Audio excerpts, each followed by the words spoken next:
Señores presidente y vicepresidente del Consejo de Estado, doctor Chávez y doctor Álvarez, muchas gracias por esta invitación. Saludo especial a todas las consejeras y consejeros de Estado aquí presentes y los aquí presentes, que hay varios amigos y amigas que están con nosotros. Saludo a los magistrados del Consejo Superior de la Judicatura, que por aquí los vi también. Doctor Vallejo, buenos días. Doctora Diana. A la presidenta del Consejo Nacional Electoral, nuestra coterránea, la doctora Maritza. A los magistrados y magistradas de los tribunales de Colombia, jueces y juezas, alumnos de las universidades que nos acompañan, abogados y abogadas. Buenos días y un saludo para todas y para todos. Vamos a conversar un rato sobre una historia que me pidió el doctor Álvarez que contara para ustedes. Un señor quería demandar a su ex esposa en un proceso de custodia, cuidado personal, alimentos y regulación de visitas. Y entonces presentó la respectiva demanda y como él sintió que ya estaba en los tiempos del siglo XXI, decidió que había que notificar de manera electrónica y así actuó. Pasado un tiempo de la notificación, que él la hizo por correo electrónico y simultáneamente por WhatsApp. Pasado un tiempo, vio que el proceso no se movía, que no había ninguna actividad y le pidió al juez que hiciera lo respectivo. Impulse, señor juez, el trámite. Y el juez le contestó: no puedo impulsar el trámite porque esa notificación es inválida. Esa notificación que usted ha hecho no tiene respaldo legal. Y no lo tiene porque el WhatsApp no está reconocido como forma de notificación legal. Pero además no lo tiene porque aquí no obra el acuse de recibo ni la constancia de apertura del mensaje por parte del destinatario.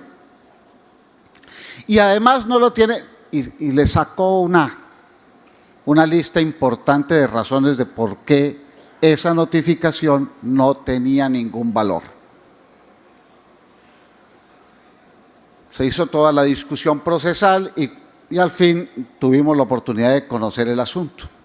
Y para conocer el asunto había que comenzar por definir si realmente WhatsApp puede servir o no como un medio de notificación personal para vinculación a un proceso judicial. Y si además de eso podría hacerlo el correo electrónico o no podría hacerlo. Y en caso de que hubiera discusión procesal sobre la corrección de esos actos, ¿cómo podría probarse o demostrarse la realización de ese tipo de notificación y de esa vinculación? De modo que la discusión resultaba en su momento muy interesante. Comenzamos por intentar definir qué es eso de acuse de recibo, qué es eso de iniciador, qué son todas esas palabras técnicas, y entonces le pedimos a unos peritos que nos comunicaran y nos enseñaran. Y entonces uno de los peritos nos dijo: mire, iniciador, cuando se habla de iniciador, el iniciador no es una persona, el iniciador es una acción. Cuando usted dice clic, enviar, ese es el iniciador, porque es el que inicia una actividad. ¿Y qué es el acuse de recibo? El acuse de recibo es el regreso de un mensaje como con respuesta de otro diciendo: lo recibí, lo tengo. Bueno, no hay un problema mayúsculo en estos temas. Y entonces, otro problema que había que definir y con el cual había que empezar era: pero los artículos 291 y 292 del Código General del Proceso dicen cómo se hace la notificación personal. Y básicamente dicen que el demandante debe enviar una comunicación al lugar de habitación o de trabajo del demandado y que si éste no se presenta al juzgado o al órgano judicial respectivo, deberá enviarle otra acompañada de la demanda y los anexos de la demanda y todo lo demás, y que quedará después de un tiempo surtida la notificación. Eso es lo que dice el 291 y el 292 del Código General del Proceso. Y entonces, ¿por qué aquí se estaba haciendo de otra forma? Para no alargar la historia, lo cierto es que con la introducción de la Ley 2213, pues nacieron dos posibilidades alternas de hacer la notificación. Podemos acudir a la notificación tradicional del Código General 291 y 292, método tradicional, o podemos acudir, dice la norma, a cualquier canal electrónico digital, cualquier canal, dice la norma. Y aquí empezamos a responder si WhatsApp es o no es admisible, cualquier canal. Y entonces quedaron dos métodos, hay dos métodos vigentes hoy para notificar, el tradicional y el electrónico. Pero habiendo dos métodos vigentes, ocurrió en algún caso que alguien utilizó una parte del tradicional y una parte del electrónico y quiso entender, realizada la notificación juntando un pedazo y otro pedazo, juntando fragmentos. Hubo que decírsele a ese ciudadano que cuando se selecciona uno de los dos debe cumplirlo íntegramente, o el uno o el otro, pero íntegros. Íntegro el uno o el otro y no mezclados. Digamos que esa es una primera aserción importante, creo yo, en la vida práctica, o el uno o el otro, pero íntegro. Bien, a esos peritos que les pedimos que nos describieran cómo funcionaba esto para poder entenderlo, nos contaron el siguiente dato, por lo menos para mí era novedosísimo, y es que dijeron, mire, intervienen en un envío de un mensaje de correo electrónico, intervienen 4 fases. Yo no tenía ni idea de eso. Yo creía que uno escribe el correo, lo envía y se acabaron los problemas. Uno escribe el texto y le da el iniciador, y desde mi dispositivo va a parar al servidor nuestro, imaginemos Yahoo, va a ese servidor. Ese servidor le adiciona unos datos nuevos, fecha, hora de llegada, tal. Y ese servidor lo remite de inmediato al otro servidor. Imaginemos que el destinatario pertenece a Hotmail. Entonces, Yahoo se lo envía a Hotmail. Hotmail le pone otra vez otra fecha, otra hora, otros datos de recepción y de envío, y se lo envía al usuario, al destinatario. 4 pasos.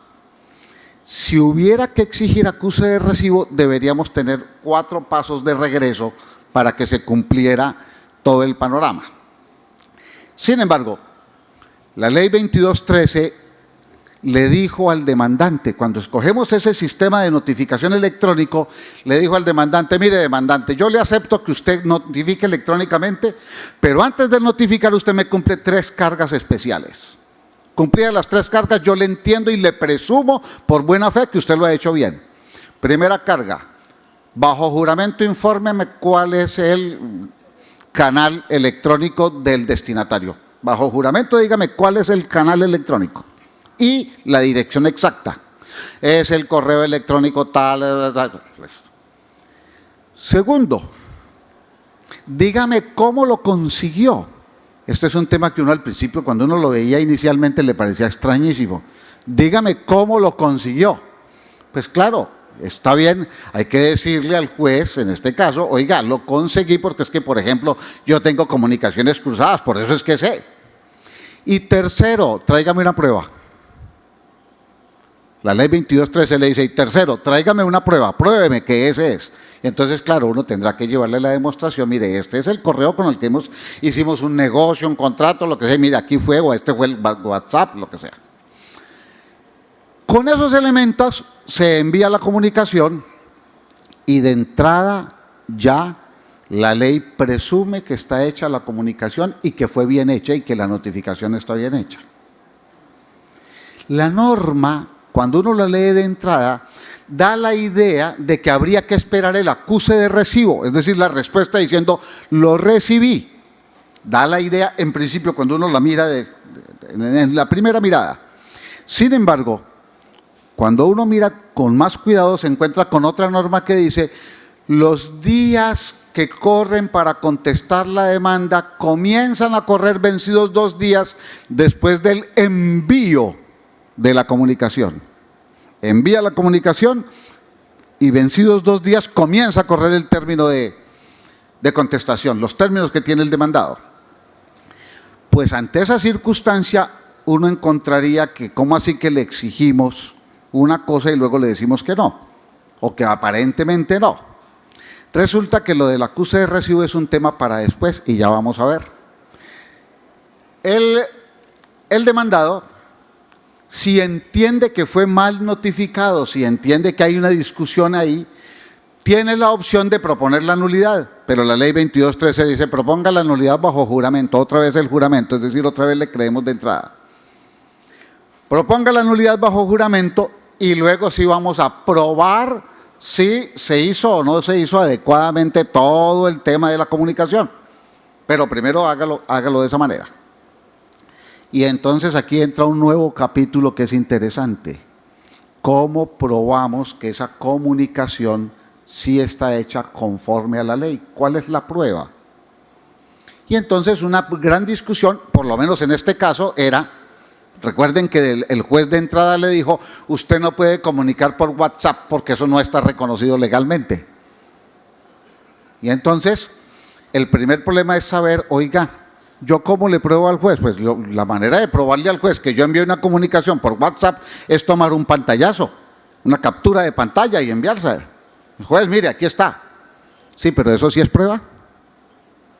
Y ahí estaba el problema central. ¿Eso sí es prueba? Cuando uno lee el artículo 247 del Código General del Proceso, se encuentra con esa curiosidad que resuelve el problema. El 247 dice: los mensajes de datos, y sobre este tema ya se ha hablado acá, los mensajes de datos se presumen son documentos y se presumen auténticos. De entrada se les presume su autenticidad, de entrada. Los mensajes de datos son documentos y de entrada se les presume su autenticidad, son auténticos. Luego, cuando uno aporta al proceso un mensaje de datos, cualquiera que sea, de entrada, a menos que alguien discuta su autenticidad, es auténtico. Entonces, en esa discusión procesal acerca de si estuvo bien o si estuvo mal, o legal o no legalmente hecha la notificación, lo que normalmente llegaría serían estos elementos. Y entonces entra uno a estudiar: ¿y qué valor tendrá un emoji? ¿Qué valor tendrá un emoji como prueba? ¿Qué valor tendrá un sticker como prueba? ¿Qué valor tendrá esos muñequitos que se mueven y luego dejan de moverse? Unos GIFs. ¿Qué valor tienen eso? ¿Y qué valor tiene un video? ¿Y qué valor tiene una fotografía? Pues de conformidad con lo que estamos diciendo, todos ellos tienen valor probatorio. Y tienen valor probatorio como documentos común y corriente y tienen la presunción de autenticidad. De manera que a la hora de probar podemos probar con cualquiera de estos elementos y queda demostrado en este caso concreto que hay o que no hay la notificación. Pero claro, estas afirmaciones acerca del valor probatorio no son exclusivas para el tema de notificaciones, sino para cualquier tema probatorio dentro de la índole de los procesos judiciales, por lo menos dentro del área del derecho civil y los aledaños. Es decir, dentro de del campo del artículo 247 del Código General del Proceso. Entonces, el demandado en aquel caso podía haber propuesto la nulidad posterior, pero lo que no podía el juez era haberle negado el valor de la notificación fundado en que el WhatsApp no estaba permitido o fundado en que no había llegado el acuse de recibo. Y aquí en el acuse de recibo entonces hubo la otra solución necesaria.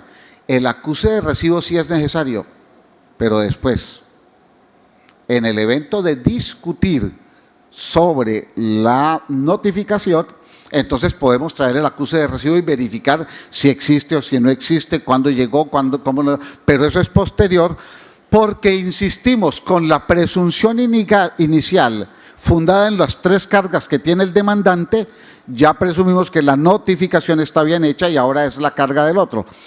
Luego, cuando la norma habla del acuse de recibo y de la prueba de haber sido abierta o abierto el mensaje por el destinatario, es únicamente para efectos posteriores, para el evento de la presentación de una nulidad en que se discuta el valor de la notificación. Y por tanto, enviado por WhatsApp o por cualquier canal digital, por correo electrónico, enviado el mensaje, se presume que llegó dentro de los 2 días siguientes y vencidos los 2 días comienza a correr el término normal de discusión y de ejercicio del derecho de defensa para la contraparte.